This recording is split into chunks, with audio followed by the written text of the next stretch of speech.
Hello everyone, मैं हूँ doctor Richa और इस वीडियो में हम देखेंगे कि एग्जाम्स आ रहे हैं तो व्हाट टू फोकस ऑन, उसकी तैयारी कैसे करें।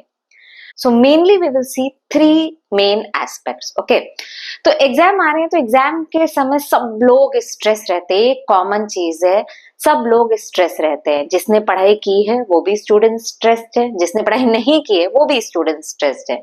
जिसने पढ़ाई की है वो ये सोचता है मैं और क्वेश्चंस कवर कर लूं, कहीं वो क्वेश्चन तो नहीं आ जाएगा एग्जाम में जो मैंने नहीं पढ़ा है, कहीं कुछ छूट तो नहीं गया है।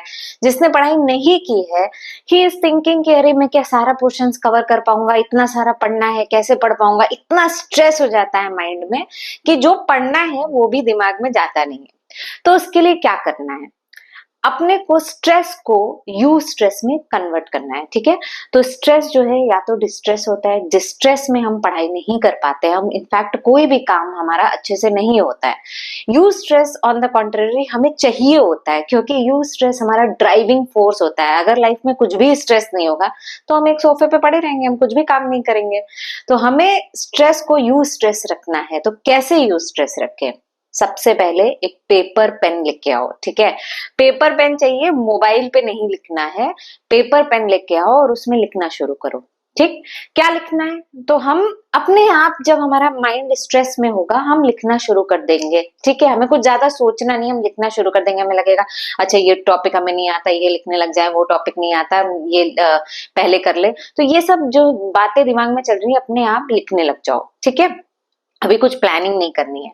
पर तुम देखोगे जैसे जैसे तुमने लिखना शुरू किया, एक पेज खराब करोगे, उसमें कुछ भी लिखोगे, दूसरा पेज खराब करोगे, अपने आप जो है तुम्हारा माइंड क्लियर होने लग जाएगा, अपने आप माइंड ऑर्गेनाइज होने लग जाएगा और तुम्हें लगेगा अब मैं प्लान बनाता हूँ। समझ में आया? तो पहले इतना सारा स्ट्रेस था कि माइंड को कुछ समझ ही नहीं आ रहा था, पूरा क्लाउडेड रहता है माइंड, सब एक दूसरे में चीज मिली हुई होती है। तुम लिखने लग गए, तुम्हारा माइंड क्लियर हो गया। अब तुम्हारा माइंड करेगा टाइम टेबल बनाए। तो तुमने जब यू स्ट्रेस करा, ठीक है, माइंड को क्लियर किया, तो तुम्हारा माइंड टाइम टेबल बनाएगा फर्दर उसको यू स्ट्रेस में कन्वर्ट करने के लिए। ठीक है, तो टाइम टेबल बनाना है। आप टाइम टेबल सब बनाते हैं, लेकिन कैसे बनाना है, क्या चीजें ध्यान रखनी है कोई भी टाइम टेबल बनाने के लिए?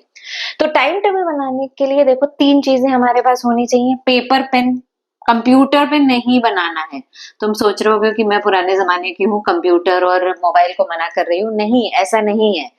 साइंस ने बताया है कि जब हम हाथ से लिखते हैं तब हम ज्यादा अच्छा सोच पाते हैं। जब हम हाथ से नोट्स बनाते हैं वो नोट्स हमारी मेमोरी में ज्यादा अच्छे से रिटेन भी हो पाते हैं। ठीक है, तो आजकल सब लोग हाँ वर्चुअल पढ़ाई कर रहे हैं, मैं भी वीडियोस बनाती हूँ, लेकिन मैं रिकमेंड करती हूँ तुम पढ़ो वर्चुअली, लेकिन नोट्स अपने हमेशा कॉपी पे बनाओ। तो ये तो हम आगे नोट्स की बात करने लग गए, लेकिन टाइम टेबल क्या करना है, पेपर पेन लेके आना है। ठीक है, और क्या चाहिए हमें, एग्जाम के लिए आज से कितने दिन बाकी हैं। ठीक है, तो how many days we have for exam, ये हमें पता होना चाहिए। और तीसरी चीज हमें पता होना चाहिए 10 साल के क्वेश्चन पेपर्स हमारे पास होने चाहिए, 10 ईयर क्वेश्चन पेपर्स। तो इन 10 ईयर क्वेश्चन पेपर्स को भी हमें थोड़ा सा ऑर्गेनाइज्ड तरीके से हमारे पास होने चाहिए। कैसे? ये 10 ईयर क्वेश्चन पेपर्स में क्वेश्चंस हमारे पास सिस्टम वाइज अरेंज होने चाहिए, सिस्टम वाइज। तो जैसे हम अगर रेस्पिरेटरी सिस्टम है तो सारे क्वेश्चंस रेस्पिरेटरी सिस्टम के एक साथ होने चाहिए। अभी वहां पे भी इनफ नहीं है, तुम उसको पढ़ो, अगर तुम्हारे पास है ये तुम उसको पढ़ो, और वो सिस्टम्स टॉपिक वाइज अरेंज होने चाहिए। तो तुम्हारे रेगुलेशन ऑफ रेस्पिरेशन के सारे क्वेश्चंस एक साथ में होने चाहिए, फिर मैकेनिक्स के सारे क्वेश्चन एक साथ में होने चाहिए। ठीक है, ऐसा होता है कई बार हमने पढ़ा ली है तो हमें यही नहीं मालूम कि ये क्वेश्चन कौन से टॉपिक में आता है। ठीक है, वो क्वेश्चंस तुम एंड में छोड़ दो, उनका भी कुछ नहीं कर सकते, उसमें दिमाग लगाया तो टाइम वेस्ट होगा। लेकिन मेजर तो हमें पता होता है कि ये कौन से टॉपिक में आएगा। तो उनको तुम सिस्टम वाइज अरेंज करो, और सिस्टम वाइज में भी टॉपिक वाइज अरेंज करो जितना तुमसे हो सकता है। ठीक है, और ये काम तुम, अगर तुम्हारे पास क्वेश्चंस ऐसे अरेंज नहीं है, ये काम तुम्हें अभी करना है, ये वीडियो देखने के बाद करना है। ठीक है, जनरली मैंने देखा है कि सीनियर्स ये काम करके रखते हैं, हर कॉलेज में एक ऐसा सिस्टम होता है और वो सीनियर से जूनियर तक आ जाता है। अगर नहीं है तो प्लीज ये काम तुम्हें पहले करना है। अच्छा, तुम इससे क्या कर रहे हो, देखो सब चीजें तुम्हारी डिस्ट्रेस को यू स्ट्रेस में कन्वर्ट कर रही है, इससे तुम्हारा ऑर्गेनाइजेशन हो रहा है। और जब चीजें ऑर्गेनाइज होती हैं तो ब्रेन अच्छे से प्लान कर पाता है। ठीक है, तो ये हमें पता चल गया। अब हमें ये टॉपिक्स को टाइम टेबल में लिखना है, ठीक। तो हम लोग सब अलग अलग टाइम तक पढ़ते हैं, कोई 4 घंटे पढ़ता है, कोई 5 घंटे पढ़ता है, कोई 6 घंटे पढ़ता है एग्जाम के लिए। तो उसको हमें पता रखना है कि हमारी कैपेसिटी क्या है। ऑब्वियसली जब एग्जाम आते हैं तो हमारी कैपेसिटी बढ़ भी जाती है। जो लोग रोज 4 घंटे पढ़ते हैं वो एग्जाम में 7-7 8-8 घंटे भी पढ़ने लग जाते हैं, ठीक है। तो कोई बात नहीं, तुमको जो लगता है कि अच्छा मैं इतने घंटे पढ़ूंगा, 5 घंटे पढ़ूंगा, तो उसमें अपना टाइम टेबल फिट करना है, ठीक है। अब तुमने ये करा है, अब कौन से टॉपिक टाइम टेबल में पहले लगाने हैं? वो लगाने हैं जो हमने नहीं पढ़े हैं, जो हमें नहीं आते हैं। हाँ, कुछ लोग क्या करते हैं कि टाइम टेबल में पहले वो पढ़ते हैं, टॉपिक्स वो पढ़ लेते हैं जो उन्हें पहले ही से आते होते हैं। ठीक है, अच्छी बात है, तुम्हारे टॉपिक्स टिक हो रहे हैं। लेकिन मैं आपको बता दूं, you are making fool of yourself. तुम खुद को बेवकूफ बना रहे हो। तुम उसमें क्या होता है, ब्रेन को अपने बोल दिया हाँ मैंने पढ़ाई की है, अपने रिलेटिव्स को सबको बोल दिया हाँ मैं तो पढ़ रहा था। लेकिन एक्चुअली आपने कोई पढ़ाई नहीं की है। आपने अपने ब्रेन को बेवकूफ बनाया है। आपने अपने डर से अपने आप को दूर भगाया है कि मैं तो डरता हूं, मैं पहले टिक कर लेता हूँ जो मुझे आता है, तो अपने ब्रेन को बोलते हैं हाँ मैंने पढ़ाई की है। नहीं, डर को अपने फेस करना है। तो जो तुम्हें टॉपिक नहीं आते हैं वो पहले पढ़ने हैं। देखो, आज एग्जाम के लिए 20 दिन है, तो इसका मतलब है वो टॉपिक पढ़ने के लिए तुम्हारे पास टाइम है। जैसे जैसे ये टाइम कम होगा, अब तुम्हारा उन टॉपिक्स का डर बढ़ता चला जाएगा। तो हमें पहले उसे बीट करना है, ठीक है। तो इसमें तुम्हें वो टॉपिक्स देखने हैं जो तुम्हें नहीं आते हैं। तो जैसे तुमने पहले, अगर तुमने फिजियोलॉजी लगाया टाइम टेबल में, ठीक है, तो डे 1 ये हो गया। अगर तुमने फिजियोलॉजी टाइम टेबल में लगाया है तो तुम्हें वो टॉपिक लगाना है जो मोस्ट डिफिकल्ट है तुम्हारे लिए, जो तुमने कभी पढ़ा नहीं है, ठीक है। इस समय तक तो देखो 80% 70% टॉपिक सबने पढ़ रखे होते हैं, ठीक है। मेजोरिटी अब जैसे रेस्पिरेशन की बात करें तो कोई भी स्टूडेंट जनरली ऐसा नहीं होता है जिसको हाइपोक्सिया नहीं आता हो, ब्लैंक हो उसमें, मतलब थोड़ा बहुत तो तुम बता लोगे। फिर रेगुलेशन ऑफ रेस्पिरेशन, ठीक है, पढ़ा होता है क्योंकि इतने टेस्ट दिए हैं तो तुम्हें पता है ये टॉपिक आते हैं, ये टॉपिक इंपॉर्टेंट है, ठीक है। तो कुछ टॉपिक्स ऐसे होते हैं, मे बी मान लेते हैं कि आपने केमिकल रेगुलेशन ऑफ रेस्पिरेशन नहीं पढ़ा है, तो उसको तुम्हें पहले लगाना है। उससे रिलेटेड टॉपिक सारे खत्म करने हैं। अच्छा, अब तुमने वो टॉपिक पढ़ा, कैसे पढ़ना है? सुपरफिशियली नहीं पढ़ना है। अगर तुमने वो टॉपिक कभी पढ़ा ही नहीं हुआ है तो तुम उसमें देखोगे अच्छा मैं ये लिख दूंगा, ये लिख दूंगा, क्या लिख दोगे? तुम्हारे दिमाग में कुछ है ही नहीं उस टॉपिक के बारे में, तो कैसे लिख दोगे? तो उसको पढ़ना है, उसके नोट्स बनाने हैं, और रात में सोने से पहले, ओके, तो यहाँ तुम्हारा स्लीपिंग टाइम है, रात में सोने से पहले उस टॉपिक को रिवाइज करना है। समझ में आया? तो ये टॉपिक जो तुमने पहले लगाया है, ये या तो यहाँ रिवाइज करना है या अगले दिन सुबह उठ के सबसे पहले वो रिवाइज करना है, ठीक है। तो टाइम टेबल में ये चीजें इंपॉर्टेंट होती हैं। अच्छा, रिवाइज कैसे करना है? रिवाइज ऐसे करना है, ऐसे नहीं है कि फिर से बुक लेके बैठ जाना है और फिर रिवाइज करना है। पहले तुम एक कॉपी लो और उसमें तुम्हें क्या चीजें याद आ रही हैं, अच्छा मुझे ये हेडिंग याद आ रही है, 2 तरह के कीमो रिसेप्टर्स हो रहे हैं, ये याद आ रहा है तुम्हें, वो लिख लो। शॉर्ट हैंड में लिखो, पूरा पूरा नोट्स आंसर लिखने की जरूरत नहीं है, शॉर्ट हैंड में लिखो। और क्या क्या चीजें याद आई तो उससे तुम्हें मेमोरी तुम्हारी जो है स्ट्रांग हो जाएगी। तो तुमने कम टाइम में तुम्हें ज्यादा अच्छे से ज्यादा इफेक्टिव पढ़ाई होती है उससे। तो इसको रिकॉल टेक्निक कहते हैं, ठीक है। तो उसको रिवाइज करा।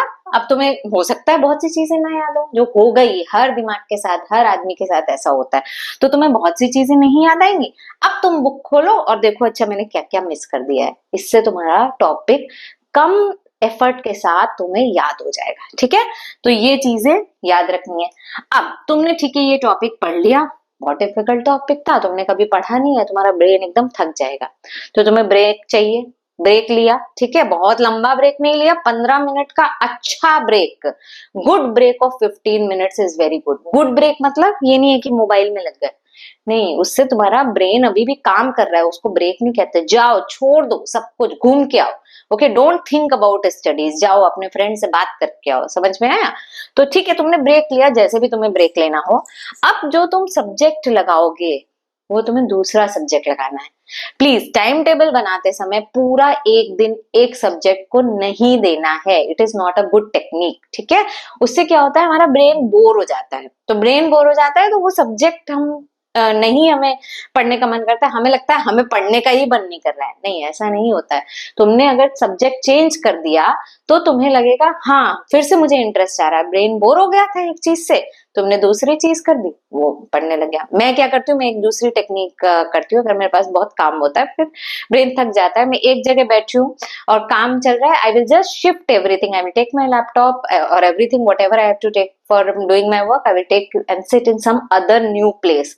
तो सिर्फ प्लेस चेंज करने से ही वो एक स्टिमुलस आ जाता है। तो वो भी टेक्निक आप ट्राई कर सकते हो प्लेस चेंज करने की, और दूसरा सब्जेक्ट लगाओ। और मे भी उसके मोस्ट डिफिकल्ट टॉपिक अभी नहीं पढ़ पाओगे क्योंकि ब्रेन थक गया है, तो यहाँ पे थोड़ा सा इजी टॉपिक, रिविजन टॉपिक लगा लो। और फिर तुम्हारा डे में सबसे प्रोडक्टिव टाइम कौन सा है, सुबह के बाद सबसे प्रोडक्टिव टाइम कौन सा है। दिन में 2 बार ऐसा होगा कि तुम्हें लगेगा कि लाओ मतलब ब्रेन फ्री हो गया है, ओके, तो फिर से एक डिफिकल्ट टॉपिक किसी और सब्जेक्ट का पढ़ सकते हैं। ठीक है, तो ये चीजें तुम्हें याद रखनी है कि कैसे टाइम टेबल में फिट करनी है। ओके, तो ये हो गई दूसरी चीज। पहली चीज हमने देखी, लिखना शुरू करना है, ब्रेन क्लियर करना है, फिर टाइम टेबल बनाना है। और अब रही तीसरी चीज। तीसरी चीज है, देखो टाइम टेबल तो बन गया, लेकिन अब इसके लिए पढ़ने बैठना है। ठीक है, अब तो कोई कल बचा नहीं है, कल पढ़ेंगे कल पढ़ेंगे, अब तो वो कर नहीं सकते, एग्जाम आ गए हैं। तो you have to sit for study. ठीक है, तो जब पढ़ने बैठोगे, एक बार तुमने स्टार्ट कर दिया, वो तुम्हारा इनर्शिया बीट हो जाएगा। समझ में आया? तो पहले जब तुमने खुद को ऑर्गेनाइज कर लिया पहले तो, तब तुम्हारा पढ़ने का मन भी करेगा। ब्रेन एकदम क्लाउडेड है, एकदम टेंशन में हो, तो ऐसा लगता है भाग जाए यहाँ से कहीं। ठीक है, सबके साथ होता है, ऐसा नहीं है कि सिर्फ तुम्हारे साथ हो रहा है, सबके साथ होता है। तो उसको हमेशा लिखो, ऑर्गेनाइज करो, और फिर तुम पढ़ने बैठो, तो तुम्हारा धीरे धीरे एक एक टॉपिक करके तुम देखोगे 20 दिन में वो कवर हो जाएगा। अच्छा, एक और चीज, ऐसा नहीं है कि तुमने टाइम टेबल बनाया तो तुम परफेक्ट हो जाओगे, तुम्हारा टाइम टेबल पूरा टाइम टू टाइम चलेगा। नहीं, ऐसा नहीं होता है। दुनिया में ऐसा कोई भी टाइम टेबल नहीं है जो परफेक्ट चले। तुमने देखा होगा सरकारें, सारे देशों की सरकारें इनफैक्ट इतने प्लान बनाती हैं, ये तब तक खत्म हो जाएगा, ये इतने दिनों का प्रोजेक्ट है।